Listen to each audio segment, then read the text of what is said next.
Today, we have the pleasure to meet Daniel Robert Field, Global Head of Blockchain and Innovative Solutions.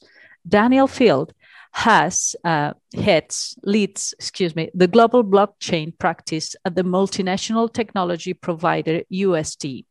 His team has been responsible for breakthrough projects in payment apps, cross-border shipping, and renewable energy.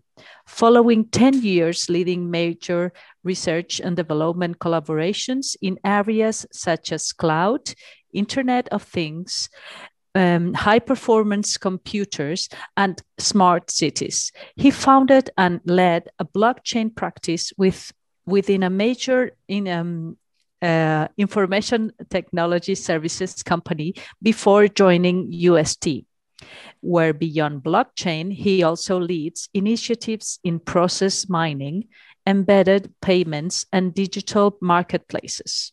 The conference, named Disruptive Technology Changing the Everyday World, Blockchain, Peer-to-Peer Payments, and Digital Marketplaces, it will have a duration of about 30 minutes, followed by 15 minutes of questions you ask in our chat.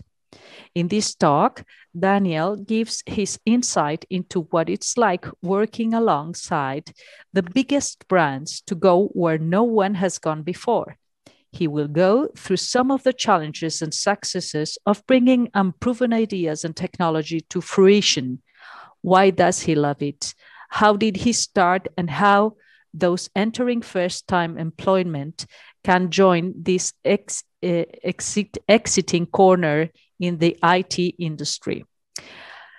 We have visitors from all around the world, such as Barcelona, Ibiza, Lleida, Belgium, Holland, Brazil, and Argentina. Daniel, you can start. Thank you. Thank you very much. And good afternoon, everybody. A pleasure to be with you. Let me share my screen. Is it sharing okay? Good. Okay, so like I said, a pleasure to be with you. Thank you very much for your time today. So my name is Daniel Field, and I want to talk to you about disruptive technologies and about changing the everyday world. Now, when I first accepted to do this presentation, I wasn't really sure what I was going to talk about. I thought maybe I'd concentrate more on the technology, on the blockchain, on the peer-to-peer payments, from a digital marketplace. But as the presentation started to take shape, I thought perhaps the most relatable bit or the most interesting bit to the audience would be around actually what is disruptive innovation? How do companies go about innovating? And if this is a career path that would be of interest to you. So with that in mind, let's proceed. If it changes slide, here we go. So what do I do? So as we said in the introduction, I lead disruptive innovation for UST. UST is a 27,000 strong IT company, multinational, offices in about 25 countries. And I think there's a lot of information and quite a few job openings available at the moment. And I think all of that information is on the JOBarcelona' website. So take a look. So I lead the disruptive innovation area. Amongst the roles or the hats that I wear, I have the global head of blockchain practice. So internationally, I lead all of the blockchain work that we do in UST. I also commercializing a digital marketplace that we started to export to other areas of UST and other countries.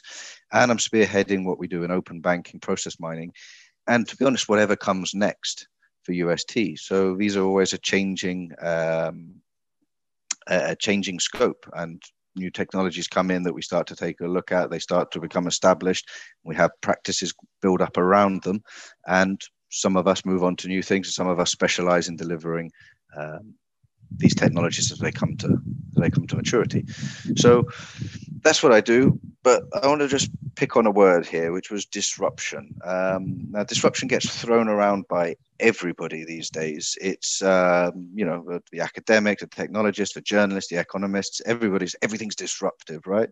And not really. It's become an intensifier. It's become a synonym for a lot or significant or something like that.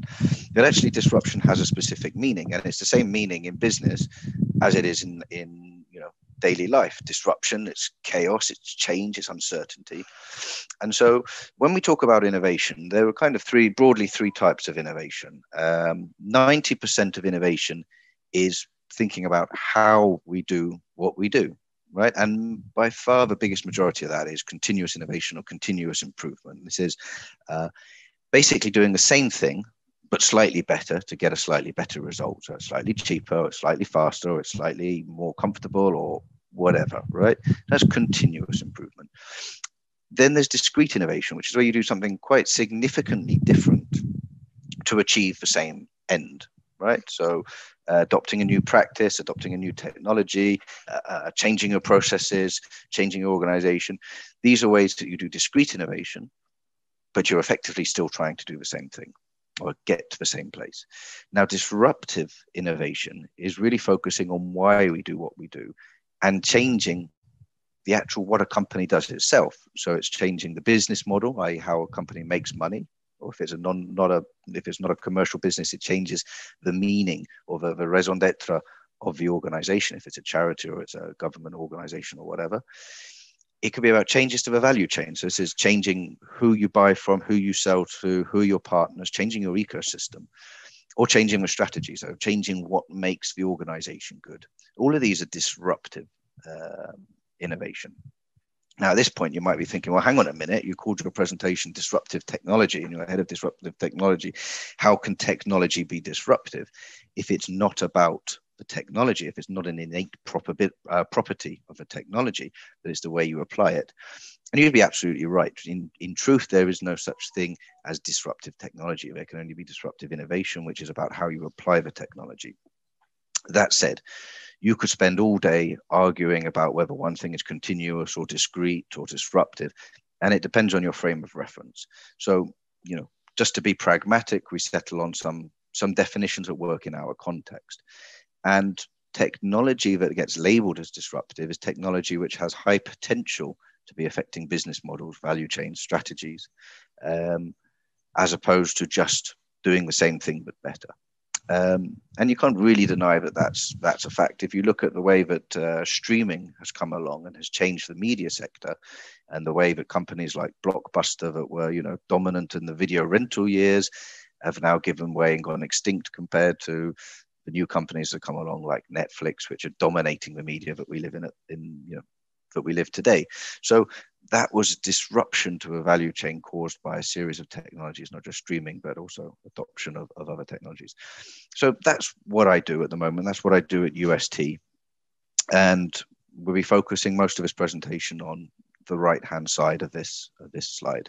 So what do I do all day? I don't do this, right? It's not about throwing ideas around. People have this idea that people working in innovation sit in rooms, brainstorming, putting Post-its on walls, filling in business model canvases and hoping that, something amazing is going to come out of that. And it really doesn't work like that. If you sort of lock 6 people in a room, they're not going to come up with the next idea of an Amazon or a Netflix or a, whatever, Tesla. It can work like this for continuous innovation, for continuous improvement, okay? But that's because you have a specific problem and you have an implicit or explicit acknowledgement of the limits of your solution, okay? So if you're a car manufacturer and you've got a focus group that says that your cars are considered uncomfortable and you've been tasked with innovating new ideas to make your cars more comfortable, then yes, get a good group of people, sit down and start going through their experiences and why the car isn't comfortable and how it could be made more comfortable. Then yes, you're going to come up with a lot of good ideas, especially if that group is diverse and has a different set of experiences. People are going to be contributing things that you can work on. When it comes to these disruptive ideas, something like blockchain, people were looking at, back in 2014, people were looking at this thing called Bitcoin that people were adopting, and its price had gone up, its price had gone down. And was there something in it? Was there something that could be applied to supermarkets? Was there something that could be applied to electricity companies? You'd never have got anywhere by just sitting in a room throwing ideas at, out amongst each other.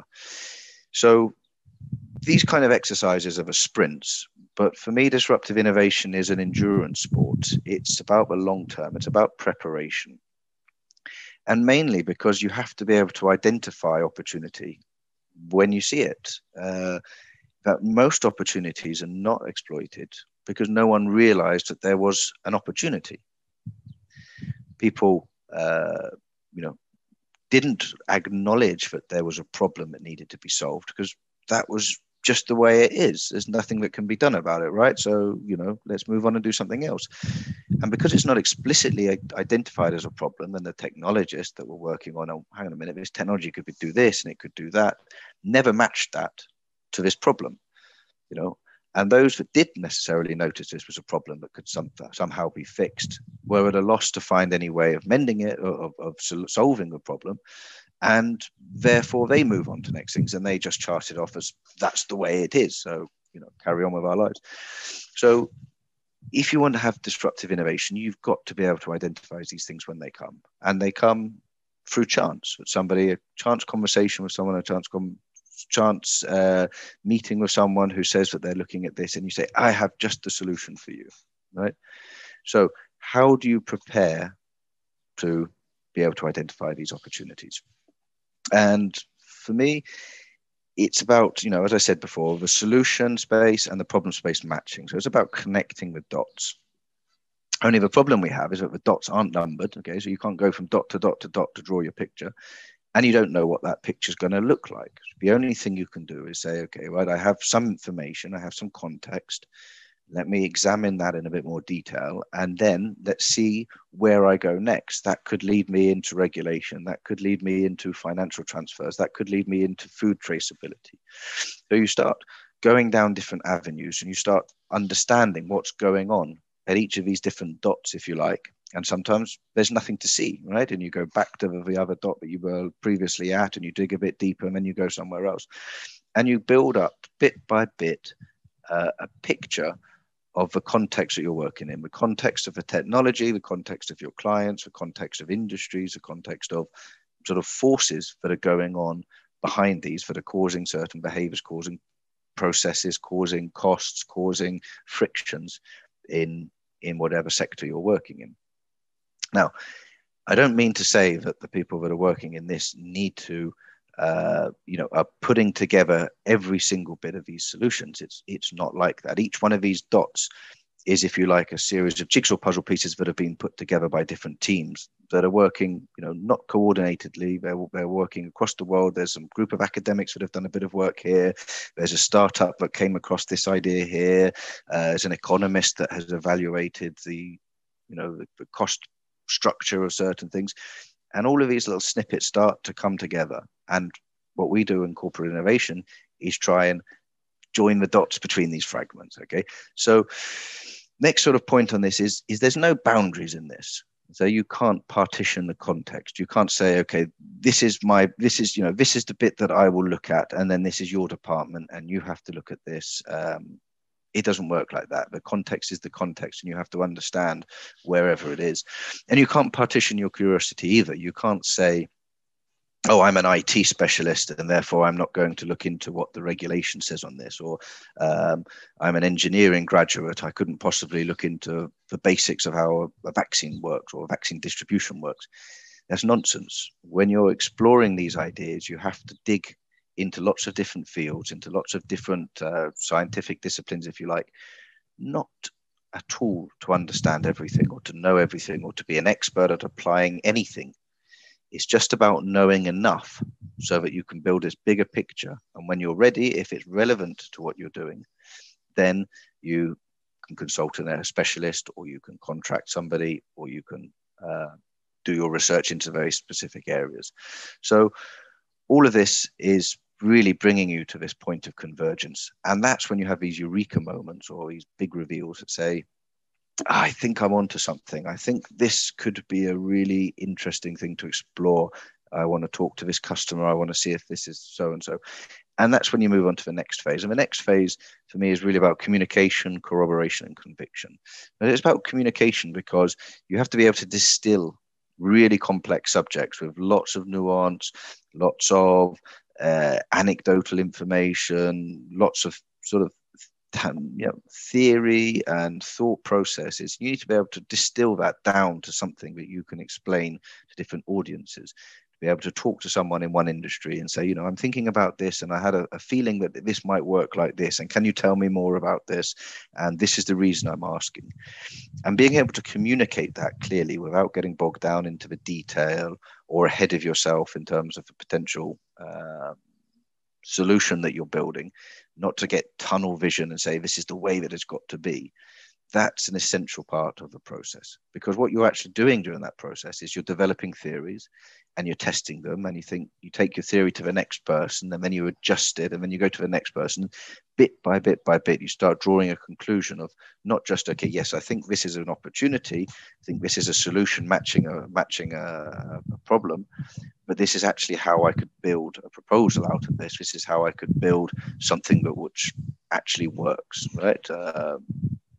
Of course, you go into a pipeline, a proof of concept, and so on. But actually, just getting to the point where you can define what it looks like is a process in itself. And finally, you need to start bringing people along with you as you get closer and closer to the point where you say, okay, I'm going to ask for some funding for my manager, or I'm going to go to a client and pitch this, or I'm going to go to a R&D, one of these R&D programs and ask for a subsidy. You need to start bringing people with you. So you need to bring your own management with you. You need to bring some experts with you. You need to bring potential partners with you. You certainly need to talk, if you're going to a pitch to a client, you need to talk to the business side of a client and say, why is this a problem that they'd want to solve? Then you need to talk to the technologists in the client and say, this is why it's a viable solution. And all of this is about convincing people that you're onto something where no one else has seen it, which is a lot harder than it sounds, because most people say, well, if no one else has done it, then you're probably wrong. And of course, somebody always has to be first. But eventually you get there. Okay, so eventually, after you've had a lot of failed ideas, you've had a lot of theories that didn't quite work out, you've abandoned certain things, you've learned an awful lot about things you didn't actually need to know about, but at the time you didn't know you didn't need to know them. And that's when it gets really cool, because you plant these seeds and then you watch them grow as you start to put together a team of developers that are working on the back end and on the front end, building an application, and it starts to take life. So just to recap on what I've said up to this point, I know it's a bit contrived, but here's my 8 C's of disruptive innovation, if you like. So when it comes to conceiving these ideas, it's about context. You have to know what exists, and you have to know how things work and why things are the way they are. You have to have curiosity. You have to have a curiosity to explore things just because your intuition says there's something here, or because you can't quite explain why something is the way it is, and it may or may not be relevant. And you have to find this convergence where your problem and your solution spaces are matching. When you get to that point, you go into a construction phase, and it's about communication, explaining your research and your thoughts, extracting this expert opinion, corroboration, collecting evidence, conviction, convincing everybody else that you're right. So that's pretty much what my role is in UST. As I said at the beginning, I'm doing that with things like blockchain. I'm doing it with open banking, process mining, and digital marketplace, which is perhaps more of a discrete innovation than a disruptive innovation. And I love this job. I really do. And I'm going to share with you why I like this job so much. And the first is that it's undefined and it's unending. So, I don't know where it takes me next. I can never do enough research. I can never know enough stuff. There are more opportunities that I've missed than I've ever found, for sure. And it's unstructured in the sense that nobody tells me where to go next. There's no map. There's no guidebook that says, right, this is what you need to look at next. I have a pressure from my superiors, but that's a different kind of pressure to someone saying, this is what you need to do next. In 2 weeks' time, you're doing this, and in 3 weeks' time, you're doing that. The second reason I like it is the real world impact. So those of you who are in Barcelona, you can walk around, you'll see so many logos, so many brand names around in the city, from the banks and the insurers. You'll see the metro, you'll see constructors, you'll see shops, clothing shops, shoe shops, retail shops, food shops. All of these organizations are my customers, and I get to sit down with these, talk to them about different areas of their business, and they explain to me how they build their business, what drives their business, what their customers are doing, where their problems are. And that's fascinating, because outside of my job. I walk around the city, and I know why that's like that. And I always wondered why they did this, but now I know. And it really satisfies my curiosity because I feel that I'm seeing another level to everything we're doing. And then, of course, you start contributing back into that and you come up with ideas. I remember there was one that was early on in my career. I wasn't working on the innovation side. I was just working on some translations for someone related to the video adverts that now appear in tube tunnels, in underground train tunnels. And I remember one year I went to Madrid, and there was this system that I had worked on, as I say, not from the innovation side, unfortunately, just on a translation side. It was very many years ago. And 5 years later, oh, wow, they've actually done this, and you felt that and you're interacting with the real world in a way that you often don't get in a job where you're just in a very much a specific role. Okay. And the third reason I love it is just the exhilaration of being onto something, of finding, going where no one else has gone before, and having, potentially being the first person to ever thought of this, certainly the first person to be trying to do something about it within your community. So there's a lot of fulfillment on that side. So that's me, that's what I do, and that's why I love my job. And I wanted to finish off the presentation talking about you folks. And some of you may have seen this presentation and be thinking, well, that doesn't sound like me. That sounds horrendous. Hopefully not too many of you. Some of you will be thinking, yeah, that sounds good. I'd like that. I would enjoy doing that as a career, which is great. But what you need to do if you are interested in pursuing a career in innovation, and it's not just IT innovation, computing, it could be innovation in any industry, in any field, and also from any profession, as innovation is all around us. But think to yourself, what do you mean by innovation? And what kind of innovation would suit you? And of course, there's a continuous or a discrete or a disruptive innovation. Where would you feel more comfortable? But you can go a step further and think about, what interests you, and not where do you want to be in 10 years, but what interests you today? Where are your, what are the things that make you take a second look, or carry your attention those few extra minutes when you're browsing on Twitter or on the web or whatever? And so, think about things like this. Are you more interested in outcomes, getting something done and achieving something? Are you interested in motivations, why things are the way they are and how things are the way they are and why they're not the way they're not? Are you more interested in structured data and looking at, number crunching Excel sheets and drawing charts? Or are you more interested in unstructured data, in stories, in people, in, theories and so on? When it comes to getting job satisfaction, are you going to get job satisfaction from doing something that the customer wants because you're focusing on the technology and you're applying the technology a certain way, or because you're achieving some outcome for a business? When you think about things, are you more interested in their position, as in where are they now, or what can it do now? Or are you interested in direction? Where's this going to be in 2 years' time? How's this going to change? Are you interested in knowing, lots and lots about one thing, or a little bit about many things? And all of these will,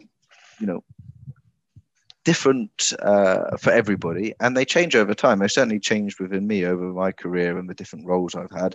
I've been more interested in one than the other at certain points in my life, and I absolutely don't have a hard and fast answer to this. But do think about, what would satisfy you, and then think about some of the different roles that are available in innovation. So as people working on products, and they've got a very narrow focus on the problems that their product have, a really deep understanding of what it does and how it works. They tend to dislike uncertainty, so they're trying to determine everything. They're very data driven.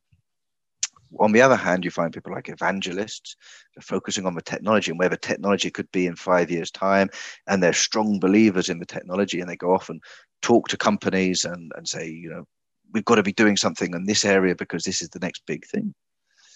You have disruptors like I'm doing now. You have people in R&D like I've done in my past, where you're focusing on, making I suppose, discrete innovation within a very specific field. You could be a software architect, which is the counteract to some of these, which is the one that says, okay, right, you've done your research and you've had your nice ideas and you've done your nice conferences. Now I've actually got to do something with it.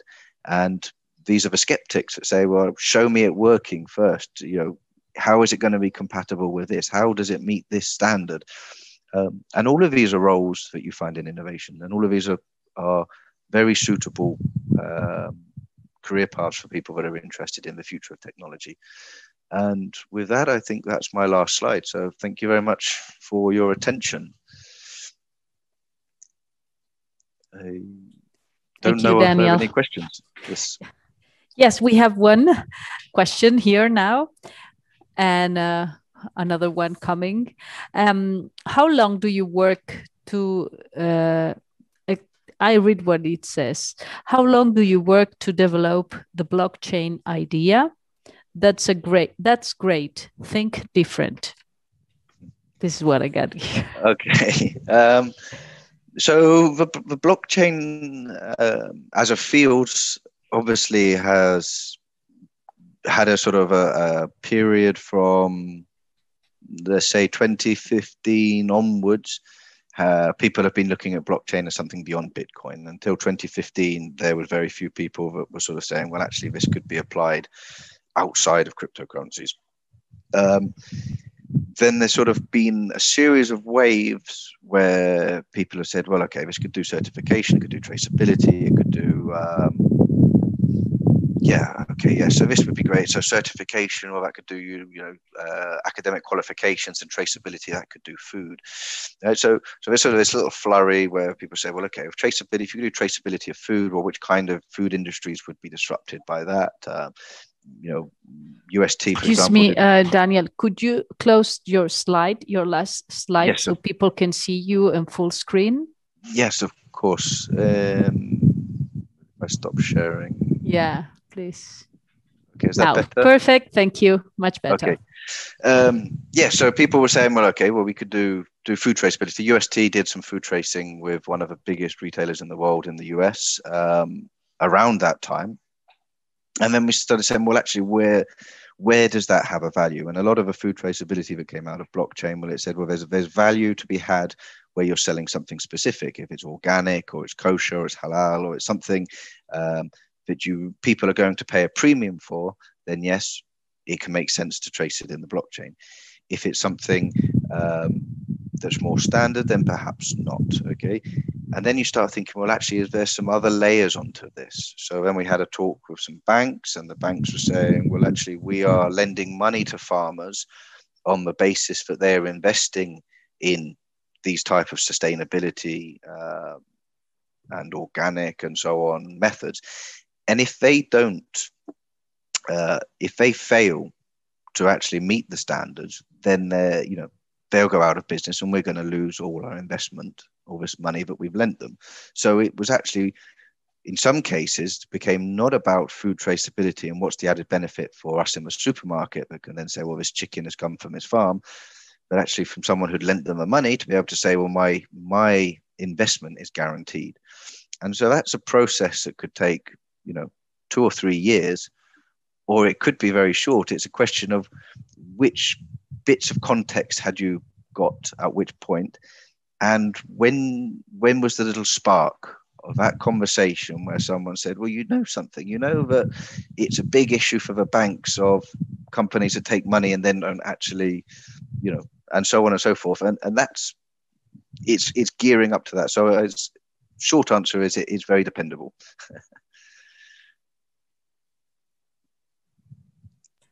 There's another comment or question, whatever, by Cristobal Gutierrez.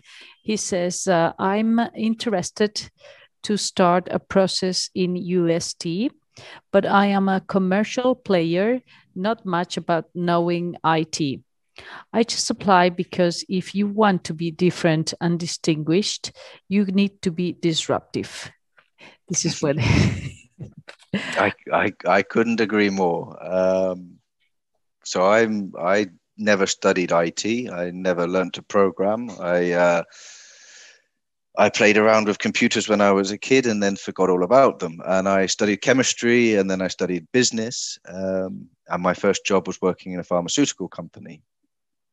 And I actually sort of stumbled into the IT sector without really being aware of what I was doing, and ended up working in R&D around 2007. And the department that I went and joined, I wasn't taken on as a technical expert. Of course, I was taken on from a point of view of business analysis, of looking into market data, looking into business modeling, looking into how technology could be applied. And at that time, we were working on what was called grid computing. Grid computing was this sort of really far-fetched idea that if you got all these computers together and you linked them, then you could make this kind of utility computing. Computing could just be on tap, and you wouldn't need to know how to configure a server or do any of these complex IT things that all these big companies were doing. You just get it down, get it on tap as if it was water or electricity. And, it was pretty far-fetched academic stuff. But later that year, Amazon came out with what has now known as cloud computing and changed the world. And so I sort of lived through that period for, 2 or 3 years of just seeing all this stuff that had been theorized about for 10 years, suddenly in 6 months became real. And everybody wanted to know about, okay, what is cloud computing? What different types of cloud computing are there? Is software as a service and platform as a service? And lots of people saying this will never work, and lots of people saying this is just marketing. And so I kind of had that experience from a non-IT perspective. And one of the important talents comes back to this communication of being able to take away from the technical guys just enough technical knowledge to be able to explain it to somebody else using non-technical terms, and being that bridge. So absolutely encourage you to Cristobal, right? Or Christoph?